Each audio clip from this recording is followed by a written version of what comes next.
Street to strength एक programme हमने शुरू किया है जिसमें संगीत और कॉमिक्स, नाटक, खेल उसके माध्यम से अधिकार सिखा रहे हैं।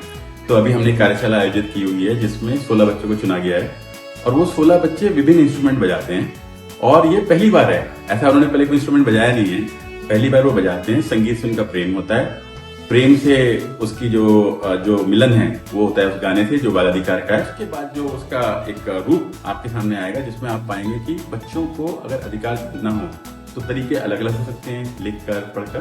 तो यहाँ हम संगीत का भी प्रयोग करते हैं। स्ट्रीट टू स्ट्रेंथ में जब मैं जुड़ी थी तो मेरे को नहीं पता था कि इतनी ऐसे हम काम कर सकते हैं बच्चों के साथ, अधिकारों को उनके म्यूजिक के थ्रू हम उनको बता सकते हैं। जब हमने बताना शुरू किया तो मुझे लगा कि बच्चों का इंटरेस्ट बहुत ज़्यादा आ रहा है आगे और बच्चे जल्दी सीख रहे हैं, उनको समझ भी बहुत ईजिली आ रहा है।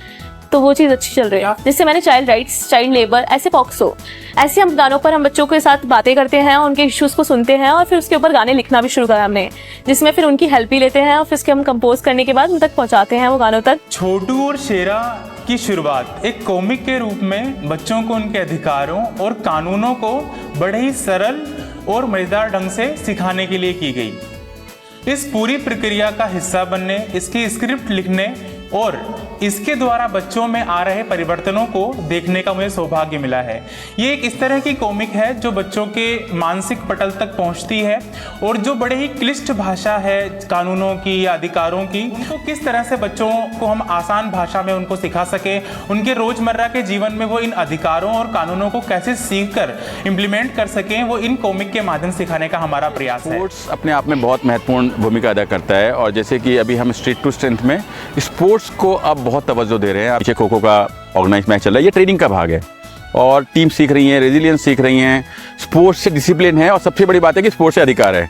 तो इस पूरे जो कोशिश चल रही है इसमें यह है कि हम कैसे बच्चों को उनके अधिकार सिखाएं, उनके कानून सिखाएं, स्पोर्ट्स के माध्यम से, गीत के माध्यम से, खेल के माध्यम से, और सबसे बड़ी बात है कि एक ऐसा प्रोसेस जो बच्चों के मन भाता हो। खेला है, अभी मज़ा आ रहा था पर लेकिन हमारी टीम थोड़ी सी दिक्कत हो रही थी तो हमने प्लानिंग नहीं करी थी तो इस मारे हम थोड़ा आउट हो गए थे, लेकिन अभी अच्छा लग रहा है यहाँ आके। हम खेल में लीडर बनना सीखते हैं, हम जहाँ से लीडर बन के जाएंगे अपने ग्रुप में जो हमारे उसमें आते हैं ना सेंटर में, उनको भी हम लीडर के काम बताएंगे। कार्यशाला का अंतिम दिन हमेशा ही बहुत सेलिब्रेशन से भरा होता है। इस दिन बच्चे उन्होंने जो भी 4 दिनों से सीखा होता है उसकी मुख्य लर्निंग क्या रही, उनके अनुभव क्या रहे, उन्होंने क्या क्या सीखा, इसको शोकेस करने का एक बहुत ही अच्छा उनको मंच मिलता है। ये देख के बहुत अच्छा लगता है कि कैसे उन्होंने पहले दिन से लेके चौथे दिन तक जो भी सीखा है उसको सभी के सामने इतने कॉन्फिडेंस से और अच्छे से बता पाते हैं। तो रेजिडेंशियल वर्कशॉप अपने आप में एक बहुत ही महत्वपूर्ण गतिविधि है।